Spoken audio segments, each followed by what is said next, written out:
అర్జునుడు ధర్మరాజుని ఎందుకు చంపాలి అనుకున్నాడో తెలుసా?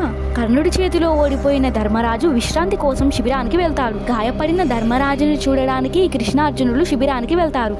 వారిని చూసిన ధర్మరాజు అర్జునుడు కర్ణుడిని వధించి తన దగ్గరికి వచ్చాడని భావించి అర్జునుడిని ఆశీర్వదిస్తాడు. కానీ నిజం తెలుసుకున్న తర్వాత ఆగ్రహించిన ధర్మరాజు పిరికివాడిలా పారిపోయి వచ్చిన నీకు గాంధీవం ఎందుకు?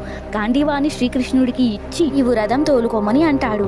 అది విన్న అర్జునుడు కోపంగా కత్తిని ధర్మరాజుపై ఎత్తడంతో శ్రీకృష్ణుడు అర్జునుడిని ఆపడంతో తన గాంధీవాన్ని విడిచిపెట్టమని ఎవరైనా అంటే వారిని హతమార్చుతానని ప్రతిజ్ఞ చేశానని, అందుకే తన అన్నపై కత్తిని ఎత్తానని అర్జునుడు అంటాడు.